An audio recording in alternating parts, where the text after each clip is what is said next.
Welcome to Building 72, the podcast brought to you by the Entertainment Arts and Engineering program at the University of Utah.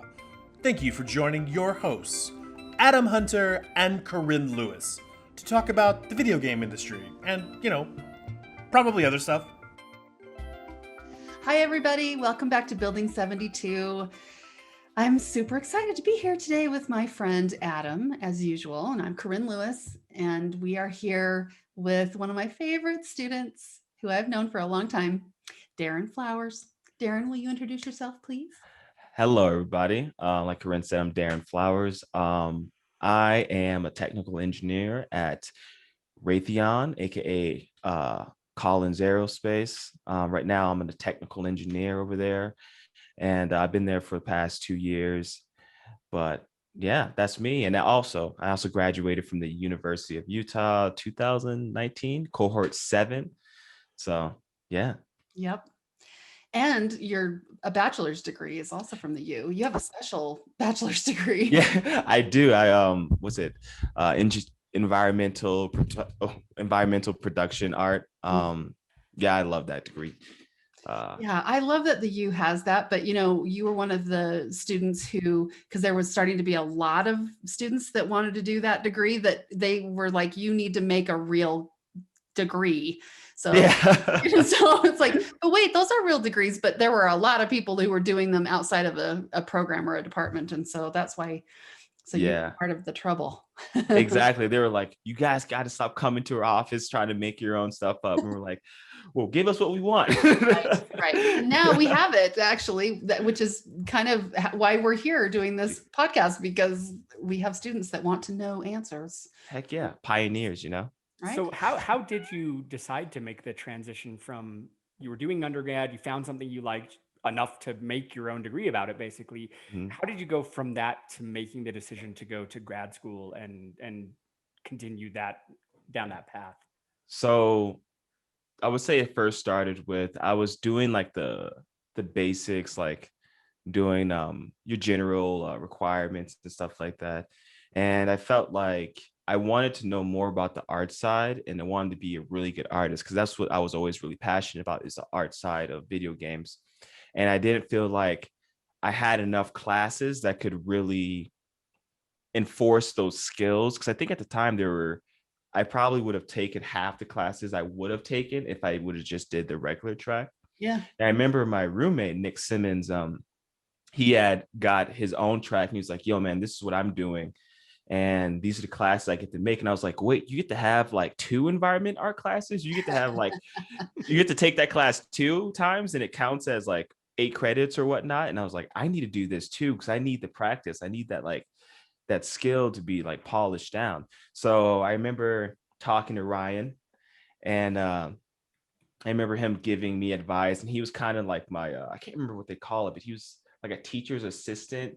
Oh yeah, for the whole process. Mm-hmm. Yeah, so like not a TA, but I'm sorry, not teacher assistant, but it was like he was your like advisor. Mm-hmm. Advisor, yes, he was my advisor for the degree, right. He was helping me get all my classes and all that stuff figured out. And I guess that was like kind of the beginning. And then when I actually finished it, I was like so much happier, because I felt like it got me a lot farther than some of the kids that may have taken the regular track. Yep. You're right. Yeah. Because those classes, especially because like the hard surface modeling classes that we have and had, like one of them is, hey, you can hear my dog. One of them is vehicles, and the other one is like something else. I can't remember what it is. So it would make sense to do it a couple times.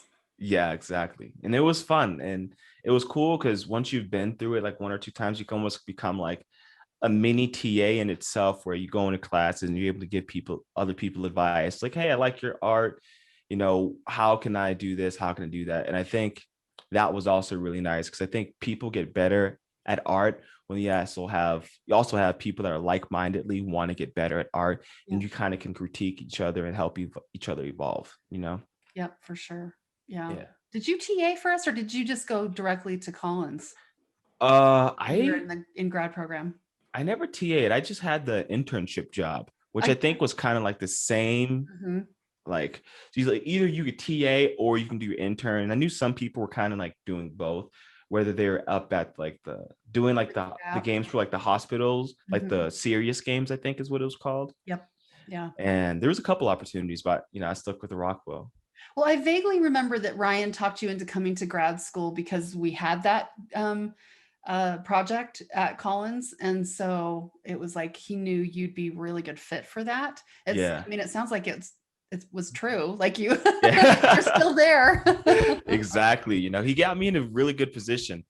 Ryan was actually the guy that got me the position with Brandon before we were talking earlier. So Ryan has been the bearer of good news my entire life in Utah.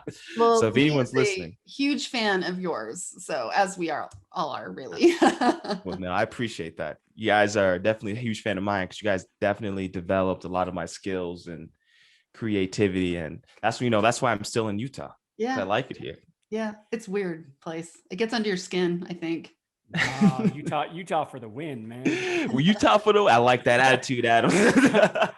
So you said like, I forget the term, you literally just used it and it skipped my mind, but you said like advancing your skills. So did you have art skills and an art background before you started college at all? Or was it kind of your first exposure to it? So like, I would say I never really got into the whole like 3D art stuff. I just knew I was addicted to Skyrim. I loved Call of Duty. And I knew that all I did in high school was play video games. And I used to draw like so much. Like I was really big into drawing, and art class was always just my favorite class. So when I decided to figure out my degree, I was like, you know what? I want to do something that will allow me to be creative to some degree, because creating things has just kind of like been a passion. So when I got here, it was just like, oh, I found a place. One, Utah's beautiful. Two, I think you guys were ranked like 2 in the nation at the time for like video games and stuff like that. So when I got here, I was like, this is the place.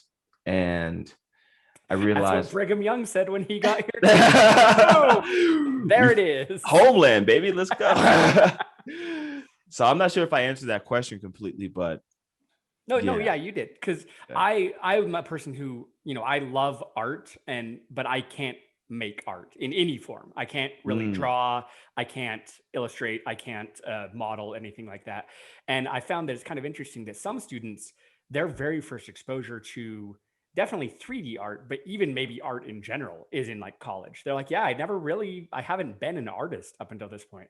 And then you have the flip side of that coin, which is people who are like, yeah, I've been drawing since I was like 5 because I love to draw and doodle and everything like that. And then for those people, I found it clicks really easily to like, oh yeah, 3D art made sense because I've been doing this 2D. And so making that 1-dimension step wasn't very hard for me. Yeah, exactly. And honestly, I would say 3D art was the most frustrating art that I've ever learned in my entire life. Like hands down, like Photoshop, easy. Photoshop is like, you just got to learn how to use the tablet, got to learn how to use the pen, do what's right. That's feel comfortable without giving yourself carpal tunnel. But like, with like 3D art, there's so much stuff like, how do you achieve the things that you want to do in the program? What plugins do you need to have? How do you render?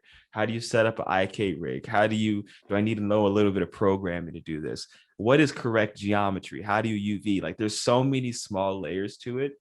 And I think first starting it, when I first did it, I was like, why am I even doing this? Like, this is way too complicated. Like, why can't I just have a pencil and a piece of paper? Right. And then once I started developing those skills, and then I was like, oh, this looks cool. And then you get a little bit better. And you're like, oh, this looks a little bit better than last time. I'm like, this is awesome. And then you finally get to see that final result. It just makes you feel really happy. So did you draw like the whole time you were a kid?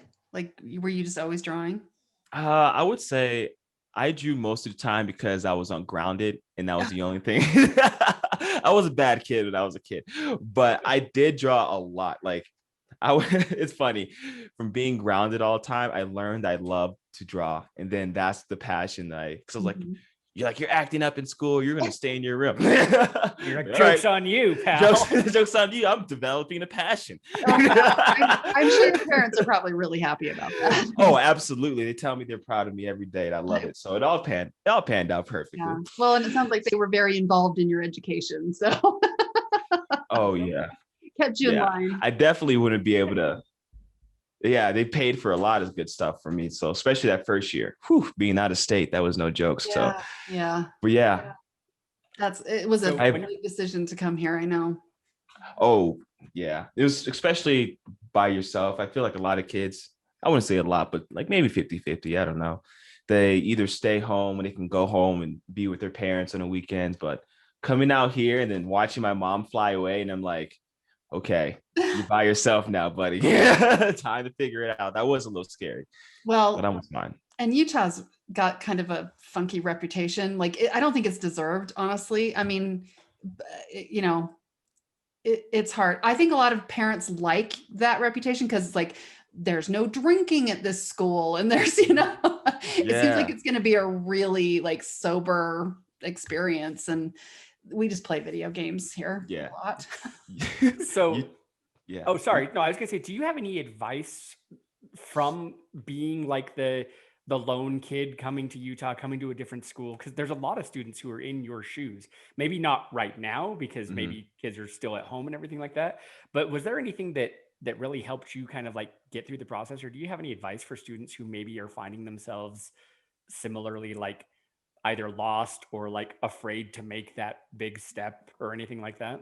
I would say, if you're coming Utah, let's start from the very beginning. So if you're graduating from high school, you're coming to Utah, you're young, 18, 17-year-old kid. I would say, if you have the opportunity to go to orientation, try to meet people at orientation, get numbers, talk to that person maybe a couple times before you get here, go to get lunch with them, go hang out with their room, meet their roommates, meet your roommates, get roommates, don't go get your own room because you're going to be lonely in your own room. So get somebody you can hang out with, try to get as many people as you can to meet that are like-minded, go to the events that EAE hosts. If you're in the EAE track, try to make video games with other people, and just don't be afraid to get out of your skin. Cause that's kind of hard to say, don't be afraid to get out of your skin. Cause that's what a lot of people suffer with or are kind of nervous to do.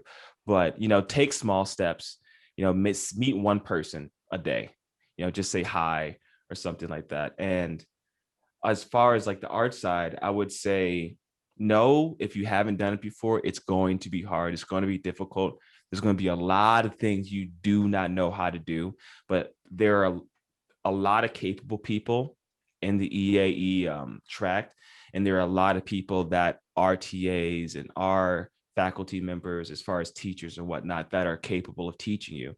I know that Ryan was like a wealth of knowledge. I remember I was going to Ryan so many times. He was like, Darren, you got to figure some of this stuff out on your own. You come to me like almost every day, buddy. Like, you're here for like 2 to 3 hours. You got to go on YouTube. I got to teach other classes. I can't stay here for you the whole day. I'm like, all right, Ryan, fine. I won't lean on you too much. He's like, yeah, and now he's on Twitch like 24/7. Come on. Really? Exactly. Streaming his butt off. Yeah, like he loves this. He loves it. So yeah, I would just say the biggest thing would be okay with trying to get out of your skin and really try to stress yourself, because this is the place to do it. Thank you for that. That's something I've heard that from other people, but it's something that's not the story that I did in my life. And so I can only imagine, when I'll talk with students or I'll meet students and they'll be like, yeah, my whole family's in Wisconsin and I'm here by myself. Yeah. And so I can only imagine how kind of intimidating of a thing that is, especially going into something that is as weird and quirky as video games. Right? Like, it's not like I'm going off to study medicine because it's this established whatever, but it's like, hey, I'm going to go make video games with a bunch of strangers. Yeah. And I hope it works. Exactly. Well, I think we all, I think our staff and faculty feel a lot of responsibility around that, because we know people come from all over the world really to come and do this program. Oh yeah. And it is scary. I remember like the very first or the second cohort we had a student who came from India, had never even been on a plane. Can you imagine Wow. making a decision to come from India to where? Utah? And he was like, I want to make games. I know what I want to do. And he knew which company he wanted to go to, and he works there.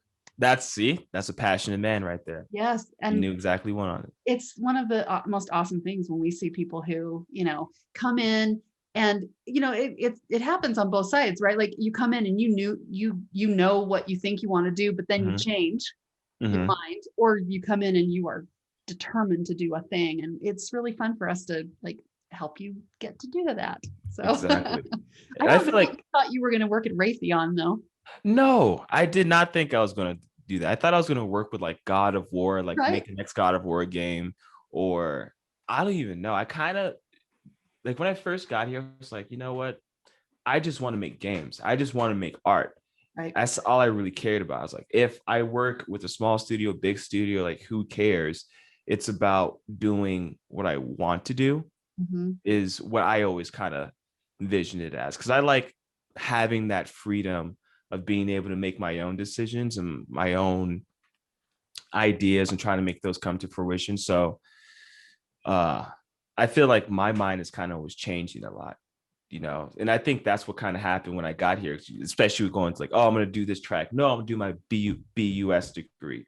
Yeah. I might leave Utah. No, I might not leave Utah. I'm going to stay and do my grad program, I'm going to do the grad program. Should I go to a video game company? No, I'm going to stay with Raytheon.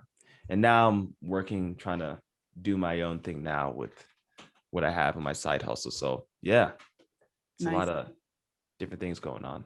Yeah, I think our paths are our paths, right? Like and your undergrad is just, I always say it's the time that you should be getting information. People will take classes and fail and they think it means they're a failure. I'm like, no, it's just information. That just wasn't the thing for you.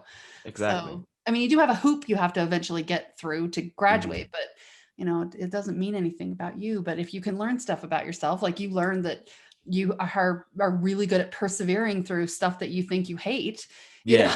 it's not a bad thing to know as a human. Yeah. That's a good skill. Like, hey, this sucks, but I got to do what I got to do to meet the final goal. I think I learned a little bit of that from my father being in the military. So I think that kind of rubbed off on me. But yeah, that's definitely a big truth. I guess I knew that about your dad. But that makes a lot of sense to me. So yeah, because it's, hard work pays off. It's not, talent helps, but hard work matters. Absolutely. That's like one of the big differences between someone that's talented and someone that works hard. Because when you work hard and you're talented, that's when the chips start falling in your favor big time. Absolutely. Exactly. Absolutely. This podcast brought to you by positivity and energy. Comes in a cup. Right. So with Corinne talking about like paths leading to different places and everything like that, and with you ending up at Raytheon, which is not Santa Monica Studio, not doing God of War, what kind of stuff do you do on like a daily basis? Because like I know when we were speaking before, you said you did some managing stuff. Like what is a day in the life of Darren as far as what you're currently doing right now? So my life is not the most exciting. So I would say I doubt that very much. So. Well, I also think it gives your brain time to work on your side hustle too. Exactly. So I'll give you a full day's work. And then each day is kind of different. So I'll give you a quick synopsis. So I wake up like everyone else. I go to work. Typically, my days consist of me doing some type of document tests. Probably have maybe 4 to 5 meetings a day with different. We have like scrum teams, almost like any video game company would have. You just meet up with your team and say, hey, what are you guys working on? Do you guys have any impediments? How can we alleviate some of these impediments so that we can get our work done quicker, faster, better?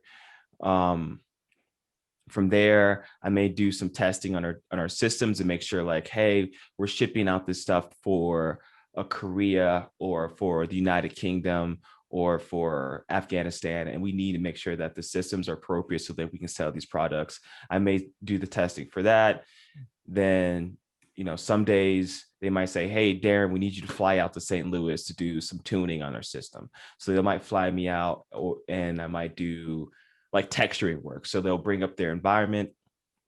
the environments that they have, and say, hey, these trees are too dark, we need to change these trees, the ground is not responding the way that we wanted to. So I'll do all those like visual fixes.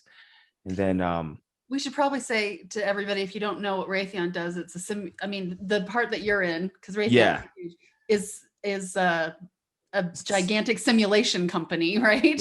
They basically simulate the whole world. So think of it as like flight school, like 2020, like Microsoft's flight program. But except like instead of it looking like real, it's almost like Nintendo 64 version. So we're the Nintendo 64 version of flight 2020. You know. So it's a very simple job. So that's what I basically do. And then for like the stuff I do on the side, I make music, and I'm working on a 3D character virtual influencer that I will potentially publish and, you know, make content for, as far as music and videos for like TikTok and Instagram. So fun. Yeah, I know. I'm excited. Life is going pretty good. And you're paying the bills, so that's nice. Exactly. Every artist can say that. Not many, you know, and I know a couple that are struggling. I've seen the struggle. It's definitely real. Yeah. I mean, I guess that's one of the things about the pandemic is that I think our experience has been that our artists are getting jobs because they don't have to relocate, because everybody's working from home now. So that seems to be a little bit easier. But next time you go to St. Louis, I hope you're eating really good barbecue there. Oh, you have no idea.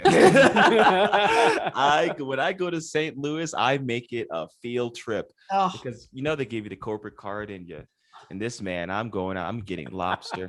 I'm getting boiled crab. I'm going to Pappy's. I'm getting the ribs, $20, $40 plates. I don't care. Lordy. It's amazing. I love it. It's amazing. It is. We started this conversation before we started recording talking about tacos. So it's all about food. It's like maybe it's because we're recording in the afternoon. I don't know. Exactly. We can just change it to the Taco Cast, and then we're gonna have a food podcast. It might match your like Facebook. You were talking about your Facebook stuff. Like you're always getting like brownies and like cupcake recipes and. Yeah. There we go. We got to fill that niche of people who love food podcasts and people who love video games. And video games. I am all that. That is me. 100%. That's awesome. So I love it. So Darren, what's the favorite part of your job? Like you just mentioned a whole bunch of stuff. Like some days I get to do this and some days I get to do this. So as far as, and then you mentioned all your side stuff that you got going on. In regards to your professional job, like your 9 to 5, what is your favorite part? Like what is the thing that you wish you either could do more of, or just like the thing that when you're done, you're just like, yep, that's it. That was the satisfying thing. So with my job right now, my creativity, the creative part of it kind of is like diminished a lot. But when I was doing a lot of the 3D modeling, I would say that was my favorite thing to do, because that's like what I went to school for. That's what I always wanted to do. And right now, I would say what I'm doing more is more like manager type stuff. So I've like moved on from the creative aspect of my life, which sucks because that was like my favorite part. Yeah. So for the past 2 years, I've been doing more like manager jobs, which isn't the greatest, but prior to that, it was definitely the 3D art. That was the best part of my job, and I still love it. But if I were to pick something right now, I would say the best part would be working a little bit with the Unreal Engine. I can't talk about too much, but we're working with doing some Unreal Engine stuff, and that's been really fun. Just to figure out some things with that and how to make that stuff work for what we're doing, which is nice. That's cool. Yeah, that's really cool. I don't know why that happens, but it's like if you're really good at your job, they try to promote you out of doing your job. Yeah. And it's like, I think like the best thing would be to like, can I only do this other thing in the morning? And can I do the thing I really like to do, which is why you think I'm good, in the afternoon? But it just never works out like that. It's so funny. No, because a lot of times, especially with the COVID thing, like so many people have been let go, Yeah. especially with or furloughed rather. So we had a couple of people that have retired and some people that have furloughed. So like they just have days when they can't work and I think they make like half what they are paid or whatever. That furlough thing is scary. Ugh. Yeah. So right now it's more of like because there's less people, I do more jobs. Hmm. And because the jobs that my job is very specific, which was art. But since the people that aren't doing those jobs, the same jobs as me, they're not art, I have to take on those responsibilities. Right. So I think it's going to be so interesting what happens in the next little while. It's with the vaccine and, what is this all going to look like after? I mean, I know. I believe there will be an after. I know that's all we can hope for, right? Right. I'm tired of masks. I really am. I mean, considering you're going into your office, I bet you are. So Yeah, I'm teaching in person in a mask, and that's taken some getting used to for sure. Yeah, like I can never tell what anyone's saying, especially when someone has that plastic little visor over them, and then you got to talk through the mask, and I'm like, huh? Excuse me? I know. Students will ask me a question and they have masks and I have masks and I have to like go stand over next to them so I can hear what they're saying. I'm like, this is not helping. Like defeating the purpose of the mask. But they've been good. They've been really good. I know I've heard other teachers have had, issues before.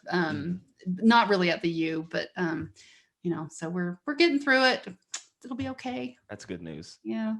So do you think it's important you mentioned, not being able to do that art and stuff like that. Do you think, and this maybe sounds like a loaded question, do you think it's important to, if you do get promoted out of where you are or whatever, or you're not doing what you love in your job, is it important to keep doing that stuff on the side, either as a hobby or a hustle or anything like that? Like, yeah. Let me rephrase that question, because obviously the answer is yes. Yes, it's important. Yeah. How have you found that it has benefited you, or have you done things that have been like, yeah, I purposely dedicate an hour a day where I can do X or anything like that? How have you been able to keep that fire burning when you're not doing it in your professional job? So that's a good question, because let me try to answer that, because that's a loaded question right there. So I am the loaded question. Welcome to Adam. Yeah, the more podcasts you listen to, you will notice I am the king of those. I'm gonna do it one more time. Okay, well, I'm gonna answer it for you. I'm gonna give you the best answer I can give you. So first, yes, I do think it's very important for you to have something that you can do on the side that you are passionate about, because I think like these big companies like this, and this doesn't mean it's like every company. I'm not trying to make Rockwell or Raytheon sound bad, but when you work there for a certain period, they want to upgrade you because they want you to want to progress through the system, so that, they want you to be happy at your job, and they want you to get further and further up, because you, like every other job, people are retiring. They need to fill spaces, and they're invested in you. Yeah. Exactly. It's investment. They want you to be there as long as they can. Like the people I work with are all like in their 50s, 60s, have been there for 30, 40 years. Wow. Some of them are in their 70s, still working in the office, So I would say definitely 100%. I found more happiness, in all honesty, doing my own side stuff than my main job. Yeah. And the main reason for that is because I have the freedom to decide what I want to do when I get home. Now, the caveat to that is sometimes when I'm working at a computer for 9 hours, the last thing I want to do is immediately go home and sit at a computer for another 5 hours. Yeah.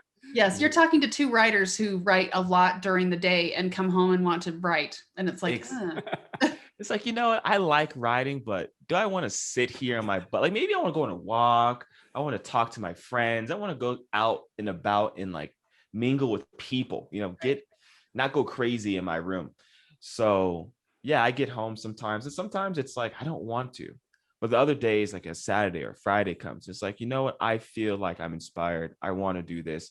And then when you get going, it's like that passion kicks back in, and the next thing you know, you've been doing it for 4 hours, and then maybe you might take a break, play a video game for an hour, then you're like, no, I'm gonna do it again, and then you're back at your computer for another 4 hours. And that's something that I experienced over the Christmas break when I just working. I was like, you know what, I'm just going to work. And next thing you know, I'm working 10-hour days on my break, like it's a full-time job. but in reality, I'm just having fun, Right. you know? That So makes sense. Yeah. yeah. I feel like that too when I get going on a project that I'm working on. I'm working on an RPG right now. What's RPG? Like a Like game? a role-playing game. Yeah, it's Ooh. with some educational psychology professors who don't know how to make games. And so we're working on something for kids on the autism spectrum. Ooh, that's awesome. That's Yeah, it's cool. been fun. It's really stretching me Mhm. for sure. My skills are, I don't know if I'm up to the task, but I'm trying. Yeah. See, that's one thing I've dealt with. It's like almost like that little bit of your self-doubt, like, can I do this? But I've honestly surprised myself when you get in those funks, you're like, I don't know if I can do it. And then you just spend like 2, 3 more days, and then the answer finally comes to you, and you're like, I figured it out. Yeah, And sleeping then is helpful. yeah, it all comes to you in your dreams, It and does. It's weird how that happens. I don't know what that is. that's life for you right That's there. that's art. Art. Mhm. I like that better. Mhm. Well, and I like the way that you described it because I was actually just talking with someone who is looking to hire some of our students, and he was saying he's looking for talent, sure, but he's really looking for that drive. And I know we use the word like passion a lot, but the Mhm. way he described it was, I want the people who do stuff at work all day and then go home and still want to do more of it. Yeah. Like that's the kind of thing. And in my personal experience, like those are the kind of people, if we're, I mean, all people have those kind of passions, but like artists specifically, those are the ones who like, I show up to work and my buddy comes up to me and he's like, hey, look at this thing I drew on the bus on the way to work today. And I was like, but you're going to be doing 8 hours of art now. He's like, yeah, but I was drawing this too. So Yeah. that seems to be the people who get kind of the most fulfillment out of what they're doing. Exactly. And I feel like when you find that niche and you're comfortable in what you're doing, that is so rewarding. And I think a lot of it is, personally for me, is I feel like sometimes I don't feel like I should be where I'm at or the skill level that I want to be at. And it's kind of like demoralizing. But then once you see yourself progressing and progressing, you're like, wow, I'm getting better. This becomes easier. This becomes funner. Like I'm enjoying this more and more and more. And the biggest part for me was trying to enjoy all of the process, Mhm. because sometimes it's so frustrating. For instance, where you're trying to learn how to rig a character Yeah. and you're like, why isn't this working? I don't want to do this anymore. I hate rigging. Everybody hates rigging. Yeah. And then it finally happens and you're like, I did it. This is the happiest I've been in like I this am the whole week. god of all rigs. I am god of all Bow rigging. down before me. It's like, now don't ask me to do it again, but Right. I don't remember how it happened, but it finally happened. I know. Yeah, I've had that happen. I love that, Darren, because I think it reminds me how much I love spending time with you when you were in the program, because you were always pushing yourself and everybody else around you, Yeah. but not pushing like in an arrogant way at all. Mhm. It was like, let's get better. I Yeah. remember that from Mhm. you. And so Thank you. I'm so happy that you're happy. And I'm really happy to hear that you're doing side stuff, which I cannot wait Yeah. to see. Yeah. I can't believe we're almost out of time. Holy Really? crap. Are we seriously? Yeah. You were not lying when you said the 45 minutes was going to be fast. Yeah, Bears. just like that. But we have rapid fire questions for you now. Oh, well, I'm having a good time. So let's see what else. Okay, you ready? We love it all, but we love doing this. The rapid fire is fun. All right, I'm going to do my fastest. All You right. ready? So what Hit me with your best shot. What's the first video game you ever remember playing? Oh, Super Mario on the Super Nintendo. I think Super Mario World then. Yeah, Super Mario World on Super Nintendo. I had a Super Nintendo back in the day. Was that the system that you owned, or did your family have an NES? We had a Super Nintendo. That was the first system. My mom bought it for herself, and then I just played it. I actually have the Super Nintendo with me. Oh my gosh. In my room right now. It might be worth a lot in the future. Nice. Well, we do have a museum in our building. You could always donate it if you do. And we are in need of a Super Nintendo. It's the one like of that generation that we don't have. I might keep it because Fair my enough. mother. It's your mom's? it's Yeah. my mother's. I gotta keep it. I gotta do right for my mother. Yep, straight up. Also, I love your mom. So Thank you. she's a woman of I'm sure that we are very, very similar. So, So the answer to this one might be Skyrim, because you mentioned it earlier. But what is your favorite game of all time and Favorite why? game? Ooh, I would say Or one of your favorites, if you can't. one of my pick favorite. one. I would pick the God of War series Mm. Okay. easily. Because that was the first time I ever played like a rated M game, and that game was just it blew my mind. Like my parents should have never bought me that game. I remember it closely. I was thinking about it. I was in the GameStop. I looked at the shelf, and it was either Shadow of Colossus or God of War 1. And I went for God of War 1. I never looked back. Best Oh decision man, ever. that's Good such an call. awesome game, and it just got better every single. The story. I Like know. the story is probably one of the best narrative games I've ever played in my entire life. Amazing. I know. And 3, do you remember the opening sequence of 3? where Oh you my climb up the gosh. train? You're I on just, like, Gaia. everything changed. Yes. You know, it was so amazing. I did every time a God of War game comes out, they literally break every expectation you could possibly think of for Yeah. a game in Corey that. Barlog knows what he's doing with Yes. war, for sure. That man is a god. Whew. When it comes, he's the God of War, the God of everything. Yes. I played 2018 in a weekend when my wife took our kids down to their parents' house. So it was just me, and so I played all of God of War 2018, Mhm. and it was very, very harrowing, because I was like, wow, I think I saw a little bit more now that Kratos is a dad. Well, I guess he was a dad before, but now that he's a dad, I maybe saw a little bit of myself in Kratos. And what does that say about me as a person?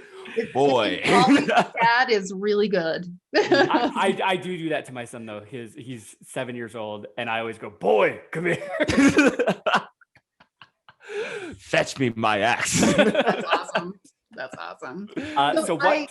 I guess that's probably the next question is, like, if you could have worked on any game, It would have been that one. It would have been that one. And I feel like the only reason I never really pursued that was, one, I didn't want to move to California. Yeah. And two, Expensive. I always saw myself as more of a hard surface modeler. I never was really that into like people, creating like people. I always liked more robots and stuff like that. So I could see myself like working with games like Wolfenstein, or working for like Call of Duty, like guns and stuff like that. Right. But I knew that I love Call of Duty, but for what they would want, I didn't think I would want to pursue that type of art. Yeah. And that's why I never really did that. Yeah. It's a very organic game. Totally. Yeah, Totally. absolutely. Sub follow-up question, new to the list, because I genuinely want to know your answer.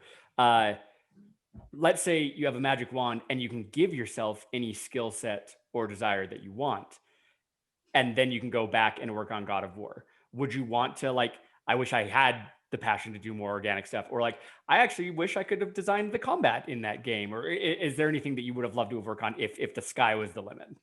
If the sky was the limit, I would say you wanted another skill set, but Darren is really good at what he's. I'm really good I know. at. I'm just. I would say if I would be, I would want to be better at the technical stuff, honestly. So I would say, like, and it's like so many job titles in gaming, but I would say like maybe like the rendering, knowing how to do rigging really well, animation, because those things are, I feel as like the artistic part is really good, but if you don't have those other abilities like the rigging, the animating, the rendering, that really stifles or like prevents you from making your character really come to life. Yeah, you know. I see that. And I think that those skills are very important, because you can tell the difference. You can have an amazing 3D character, and then you have really bad animation and a really crappy rig, and it's like, ugh. And your render looks bad. It's like, I oh see god, that all the time. yeah. So and the students are trying. They're working on it. So exactly. We were all there, and if you guys are listening, I was there too. I was definitely there. I remember my first project. I remember one of my friends was like, dude, this is not good. But hey, it's like, hey, this is your first project and you're going to get better. Give me a minute to use. It took me 6 years, but hey.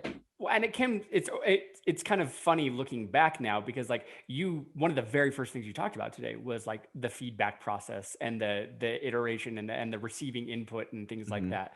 And that's what you need, right? Regardless if you're an artist or you're whatever, we need people checking up on us and just being honest and saying like, you know what, that sucks. Yeah. This part's super good, but this part needs the work, because then Exactly. that's how we make games like God of War, is when you're constantly going back to stuff like that. Absolutely. I think, and I'm going to add just a little bit for all the people that are listening. I think the biggest thing to being a better artist, if you want to be the best artist you can be, is find people that are better than you and have them give you honest feedback and actually do what they tell you to do. Even if you don't think it's right, just do it and see if it makes it look better. And then just keep experimenting, because art is basically experimentation.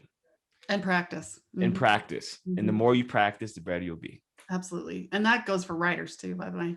I mean, all of that is. No, first draft, perfect. Right out the door. Go for it. Not really. I don't need to rewrite this. Darren, who's your favorite Pokemon? Ooh, wow. Wow. Okay. Okay. I'm going to do it. It's going to be a loaded. I'm going to do another one. Okay. So when I was a kid, Typhlosion, I think that's his name. Typhlosion is a starter Pokemon, like the third fire type.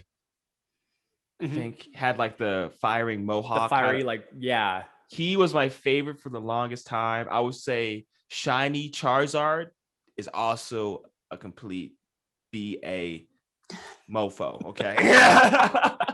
All right. We didn't necessarily say this had to be, PG-13. So. Okay. I want to respect the podcast, so I didn't want to just come out here and blow off people's ears. I mean, you've heard me swear before. I know, but you haven't done it. I like to imitate what you guys are doing. If I didn't hear nothing, you guys say anything, I'm not gonna. Fair enough. I try really hard not to when I'm recorded. Respect. So yeah, I would say those two, Typhlosion and shiny black Charizard, Mega Evolution. I think. Yeah, I think Mega Evolution. Wow. Yeah. That's Adam's question, because I still have never played Pokemon for some dumb reason. I don't know what my problem is. What? At least, do you know about the shows or anything? Did you ever watch? Yes. I mean, yes, I know who Pikachu is and all kinds of stuff. So, see, well, that's why it's my question though, because you'll have people from different generations. You'll have people who only have the show experience. But most people in the gaming sphere have at least enough exposure to pick a favorite. Oh yeah. I mean, I would probably just say Pikachu, just because that's probably the only one. And there's a Bulbasaur, right? Yeah, that's like the Gen 1. Yeah. You know what you're talking about. I do remember those. So, but they were kids games, and it was kind of like they came out right as I was like, I'm not a kid. Yeah, I'm better than that. I'll show them. You and your silly Pokemon cards. Yeah. I had to drop calculus because of Pokemon, because my buddy lent me his Game Boy. He was like, hey, you should play this fun game. And sure enough, you do got to catch them all. And the next thing I know, I haven't been paying attention in calculus for 3 weeks. And all of a sudden they're telling us about like differentials and stuff like that. And I'm like, derivatives, excuse me. And I was like, I'm out. I have no idea. I could not tell you, but my Growlithe is like level 46. So in your stupid face. In your face, people. Tells you just a little bit more about Adam. Adam is addicted to Pokemon, or he was. Adam has a very addictive personality. Which is why I don't play things like WoW and like Minecraft, because I know that the second I do, there goes the rest of my entire life. 100%. Okay, we're coming down to the end of the rapid fires. Okay, so are you currently playing anything? Oh my gosh, I haven't played a game. That's crazy. It's like when you start making games and you're doing stuff in your free time, like it's hard. But okay, let me answer the question. I keep talking and rambling. I would say last game I played was Monster Hunter World. Like I still am playing that game. Yeah, it's big. It's really big. Like it feels like no matter how much I play, I'm still terrible at it. And it's been like 300 hours I put into that game. And other than that, maybe some Call of Duty. Nice. Yeah, I've been playing Assassin's Creed Odyssey forever. Is that the pyramid one? No, it's the Egyptian. It's the one in Greece. Origins is the pyramid. Origins is, yes. I have played Origins. Actually, and to be fair, I've kind of really completely transitioned to Valhalla now. So Valhalla I hear that's a mixed bag of good and bad. Like it's good, but it's buggy. I hear that's buggy. Oh my gosh, it breaks all the freaking time. Really? Oh. And that's not the first F word I was going to use. Yes, like I'll have something really exciting happen, but you get to raid things, and like because you're with all your Vikings and you go raid monasteries, and Assassin's Creed is so like morally wrong, but also I'm playing. I don't know. I'm feeling bad about. Sometimes it's good to get that side of you out there. I guess just play that so I don't murder my husband. So that's. I mean, we have been stuck in a house together like nonstop for a year. So. It's like he's like you should be lucky I'm playing Valhalla tonight. You lucky man. Also, a lesson to all of the namers out there: don't have back-to-back games in your series start with the same letter, because then people do exactly what you did, Darren. It's Origins and Odyssey. It's like, well, which one was when? Yeah, exactly. I don't even know what Odyssey looks like, honestly. Oh, it was actually quite good. If you play the girl, her name's Cassandra. The voice acting is stellar. Like it's really fun. Really, really fun. Okay. So I'm on my computer now. Might as well look it up. Yeah. Do it. And while Darren, it's the perfect time of year to play because it's in Greece and it's hot in the summer. So it's like you're running around this gorgeous green, landscape of Greece, and it's like I need to not be in Norway. So yeah, Corinne, how you doing? Let's change the podcast. Yeah, let's talk about how you doing, Corinne. Exactly. I see the Spartans. These are like you guys are playing with like the Spartans and stuff like that. That's what it looked like. They got the red. I thought the Greece were like blue. Yeah, you go back and forth between the Athenians and the Spartans. It's really fun. If you're looking for something new to play and also have 300 hours. See, I do not have that much time. Of course not. But the nice thing about it is you don't have to, it's actually really easy to dip in and dip out. Let us all talk about video games. So I am recommending it. So, but Cassandra is the way to go. Cassandra? Yes. Okay, I'll play her because I hear that she was the best character so far out of the whole game. By far. Yeah. The voice actor, the woman who does her, is just so good. Stunning. Yeah. That's awesome. Because I like playing as girls and sometimes in video games, Yeah, me too. I like to go back. Like I don't care. Like I'm playing Ivor, the male version of Ivor in Valhalla. Valhalla? Oh, okay. And that's the really interesting one in that it's the same character. You just choose the male or female version. Yeah, the gender. Yeah, that's a very interesting. It's a little binary, but yeah, but like that's a cool way of playing it, where it's like the actions that they're doing don't have to be like, it's not like, oh, a man wouldn't do this, and you can romance, wouldn't do this, and you can romance men or women, whatever, it doesn't matter. And so, okay. So that's it's awesome. I think they have tried to make it a little bit more gender neutral. Yeah. But Cassandra, I highly recommend that, just because the voice actress is so good. Yeah. I guess that's awesome. I guess the actress is the incorrect way to say that. Actress. Oh, okay. Voice actress or whatever. Yes. Yeah, I'm gonna play that game. I'll play it. If I buy it, I'll let you know. Yeah, I'll let me give know. you my critique. I'll hit you up on Facebook. That's good. I mean, yes, or call me. Phones. We I don't think have I have them in your our number. pockets. Who would have thought? I don't think I have your number, Corinne.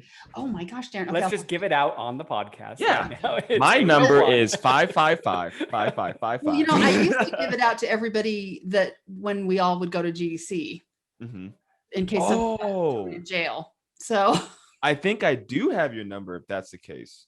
But I'll send it to you. You can just text me. Okay. Sounds good. Sounds All like right. a plan. Okay, so here's our last question. Adam, are you going to do it? Yeah. So you already gave advice for some artists and for some new students and everything like that. If you could go back in time and give either graduating Darren from either program or still going to school Darren a bit of advice, knowing what you know now, what would you tell your past self about life, the universe, everything, about where you are in your career, about art, about whatever, about Assassin's Creed Origins or Odyssey or whatever? That's a good question, because I feel like a lot of people say they would want to change stuff. And honestly, I feel like I'm in a decent place in my life. I don't think I would necessarily tell myself to change anything, but I would tell myself to go even harder. I would say, take the extra hours to really learn the stuff that the teachers are telling you. because I've realized when I'm doing like my virtual character, the stuff that I'm working on, and my rigging, my animating, my rendering, knowing how to render in Maya, knowing how to get correct lighting, talking to other artists that are really good and getting their feedback on like, hey, what does this look like? It just learning. I think that if I would have retained more information, I would be a little bit better than I am. And I think that would give me a big advantage. And I would say, don't stop working on art, because there was a period of time that when I graduated and I got my job, I was just like, I got a job, I'm good. You know what I mean? After grad school too, I was like, Yeah. I can learn French or something. I've got so much time, and then Yeah, no, and it's like that. life. Exactly, like that grind, that like understanding what you went to school for doesn't stop. You know, like if you are an electrician, you know, maybe the wiring for electrician work is going to change in the next 20, 30 years. So don't just stop learning about it, you know? So same thing goes for like 3D art and all those different things. So just try to retain it and practice and practice and practice and practice, because those skills are going to be very useful. And you never know. I never knew I would be working on the stuff that I'm working on right now. Right. In my free time. And being able to say like, hey, I already know how to do this stuff, I never stopped doing this stuff, would have been so much more beneficial to me. So yeah. Awesome. Don't stop, Very people. cool. Don't stop. I love it. I love it. Yes. Very cool. Oh, Darren, thank you so much for coming. You're welcome. And it goes by so fast like that, huh? Yeah, it was nice. I actually had fun. We could do this again coming on next week. I was kidding. So speaking of, we have plans for season 2. We're going to have people come back and play their games that they made in school. Wow. Okay. So we'll get you. I won't be able to beat my game. I should probably buy my game. Well, we're excited to, obviously excited to keep doing these. And so we'll have you back for sure.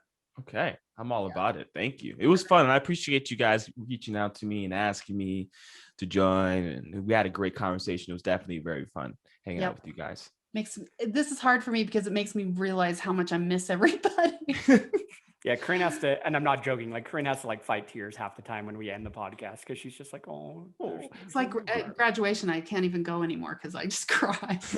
Well, if you guys want me to come in and critique artwork and tell these kids how to get good, I will come in and I will do my best. I'll do my best. That is a plan, my friend. As long as you promise to put it down. Like, I'm not going to hurt feelings on purpose, but if it does, I will apologize. But you can't promise that it won't happen. I can't promise that you won't get your feelings hurt, but I'll do my best not to intentionally do it.